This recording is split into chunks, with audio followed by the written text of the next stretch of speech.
Hello guys, അപ്പോൾ ഇന്നത്തെ lunch എന്താണെന്ന് നോക്കിയാലോ. കുറച്ച് ദിവസത്തിന് ശേഷം ഞങ്ങളങ്ങനെ ഉണക്കമീൻ വാങ്ങിച്ചിട്ടുണ്ട്, ഉണക്കക്കുറിച്ചി. അപ്പോൾ എന്തൊക്കെയാണെന്ന് കണ്ടാലോ. നല്ല അവിയൽ, ഉണക്കക്കുറിച്ചി. ഇത് എല്ലായിടത്തും ഇതാണെന്ന് അറിയത്തില്ല, ഞങ്ങളുടെ ചങ്ങനാശ്ശേരി കോട്ടയം ഭാഗത്തൊക്കെ അങ്ങനെ പറയുന്നത്, ഈ മീനി പേര.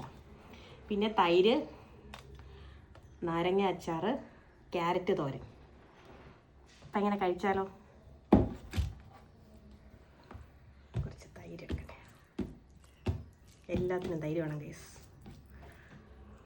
അവിയലും കുറച്ചേറെ അവിയൽ എടുത്തിട്ടുണ്ട്, റൈസ് കുറച്ച് എടുത്തിട്ടുള്ളൂ, എനിക്കിഷ്ടം അങ്ങനെ അവിയൽ തന്നെ. പിന്നെ കുറച്ച് തോരനും, ഉണക്കമീന് കുറച്ചും കൂടെ എടുത്തു വെച്ചു, കുറച്ച് അച്ചാർ കൂടി ഇരിക്കട്ടെ.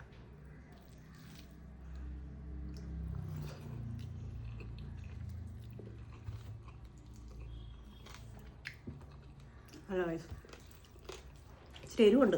അമ്മ, അവിയലിന് എരിവ് കൂടുതലാണ്, ഒത്തിരി മുളക് കിട്ടോ. അവിയലിന് എരിവ് കൂടുതലാണ്. അവിയൽ അമ്മയ്ക്ക് എരിവില്ല ഗൈസ്, പക്ഷെ എനിക്ക് നല്ല എരിവാണ്. ഈ മുളക് ഇട്ട് ഇളക്കൊന്നും അറിയത്തില്ല, പക്ഷെ നല്ല ടേസ്റ്റ് ഉണ്ട്. അവിയലും വെച്ചിട്ട് കുറച്ച് ദിവസമായി.